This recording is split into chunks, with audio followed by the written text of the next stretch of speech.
So today we are going to be looking at a scene from the very first scene, I guess you could say, in the first series.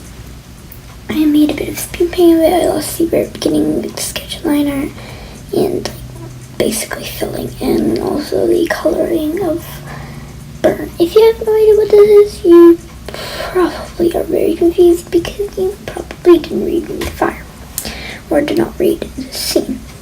So, a disclaimer right here, this is going to have some basically spoilers. If you're asking how long this took, I'm unsure, but I think it took about 2 hours, maybe 3 hours probably. I'm gonna be reading it. It is this is inspired by the series that Pink Bunny Girl 43 made on their channel, I guess. They do these warrior speed paints while reading the scene, and I'm going to be doing the same with the fire and even some of my own series. Okay, I'm going to be reading the entire prologue of Wings of Fire, the Dragonet Prophecy, or Dragonet Winter. Let's see how far we can get. Okay. The dragon was trying to hide in the storm. Lightning flickered across the dark clouds.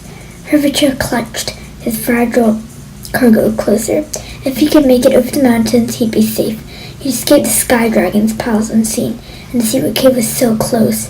But his theft had not been as stealthy as he thought, and his eyes as black as obsidian were already tracking him from below. The enormous dragon on the mountain ledge had pale gold scales that radiated heat like a desert horizon. Her black eyes narrowed, watching the gleam of silver wings far up in the clouds. She flicked her tail, and behind her 2 more dragons rose to the sky and dove into the heart of the storm. A piercing shriek echoed off the mountain as their talons seized the moon-pale ice dragon. "Bind his mouth," the waiting dragon ordered as her soldiers dropped Hvitur on the slick, wet ledge in front of her. He was already inhaling, ready to attack. Quickly. Well, I'll tell you this. I know he's actually described as gray, so I accidentally made him blue. For a I did anything wrong, but it's already too late because I'm lazy. And I know that Hvitur's head is too big. I really didn't. I tried to fix it, but it sort of didn't work too well. Anyways. One of the soldiers grabbed a chain from the pile of smoldering coals. He threw it around the ice dragon's snout, clamping his jaws together with a sizzling smell of burning scales. I cannot read out loud. Hvitur let out a muffled scream, and I probably read Hvitur wrong, but I call it that, okay? Too late, the sand dragon's forked tongue slithered in and out of his mouth. "You'll be using your freezing death breath on us, ice dragon." "He was carrying this, Queen Burn," said one of the soldiers, handing her a dragon egg. Burn squinted at the egg through the downpour. "This is not an Icewing egg," she hissed. "You stole this from the Skywing Palace." Destin stared back at her. Yeah, I also didn't draw the ring. I didn't actually read the scene before making it. I basically did it from memory, which is not the best idea. I probably won't be doing that next time. The Icewing stared back at her. Hissing steam circled his snout with hot chains with cold silver scales. "You thought you got away unnoticed, didn't you?" Burn said. "My Skywing ally isn't a fool. Queen Scarlet knows everything that happens in her kingdom. Her lookout reported an Icewing thief sneaking away, and I decided finding you might add some violence to my boring visit." Burn held the large egg up to the light of the fire and turned it slowly. Red and gold shimmered below the pale, smooth surface. "Yes, this is a Skywing egg about to hatch," Burn mused. "Why would my sister send you to steal Skywing Dragonet? Blaze hates any dragon younger and prettier than she is." He thought for a moment as rain drummed on the ledge around them. "Unless the brightest night is tomorrow." Her tongue flicked up like a scorpion as a poisonous barb inches from Hvitur's eyes. "You're not on Blaze's army, are you? You're not one of the insipid underground peacemongers." "The talons of peace," said one of the soldiers. "You mean they're real?" Bird snorted. "A few worms crying over a little blood and off his chains. You won't be able to free us until the scales cool down." The enormous sand dragon leaned closer as a soldier pulled the chain away. "Tell me, Ice Dragon, do you really believe in that pompous old Nightwing's prophecy? Haven't enough dragons died for your war? Snarled Hvitur, wincing at the pain in his jaws. All of Prey has suffered for the last 12 years. The prophecy says, I don't care. No prophecy decides what happens to me, Bern interrupted. I'm not letting a bunch of words or baby dragon choose when I die or what I bow to. We can have peace when my sisters are dead and I am queen of the sand rings. Her venomous tail dipped closer to the silver dragon. Rain pattered on Hvitur's scales.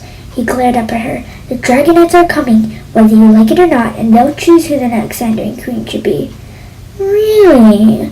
Bern stepped back and turned the egg slowly between her talons. Her forked tongue slipped into her smile. So, Ace Wing, is this egg part of your pathetic prophecy?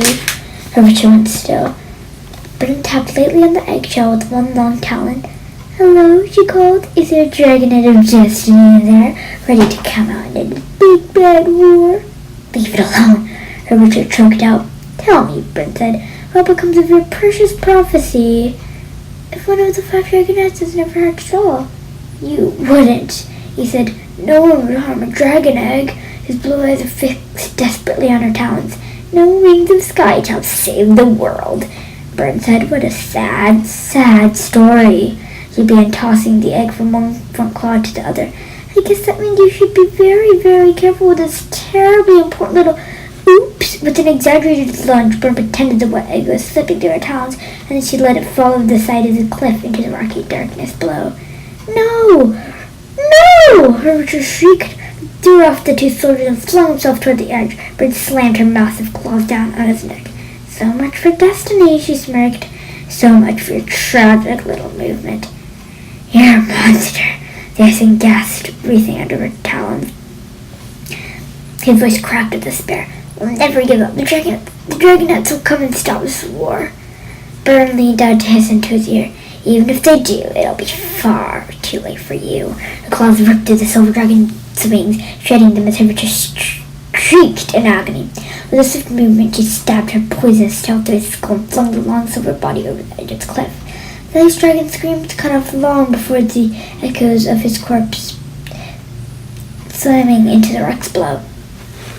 The Sand Ring turned her black eyes on her soldiers. Perfect, she said. That should be the last we hear about that stupid prophecy. She held out her talons so the rain could wash away the glistening dragon blood. Let's go and find something else to kill. The three dragons spread their wings and lifted off into the dark clouds. Sometime later, far below, a large dragon the color of rust crawled over the rocks to the broken body of the ice dragon. She nudged his tail aside and lifted a shard of eggshell from underneath it, then slipped back into the labyrinth of caves under its cliffs. And you're going to have to read the rest, get the book and read it to find out the rest. So I hope you enjoyed that little speed paint and little reading, and thanks for watching, and read the description.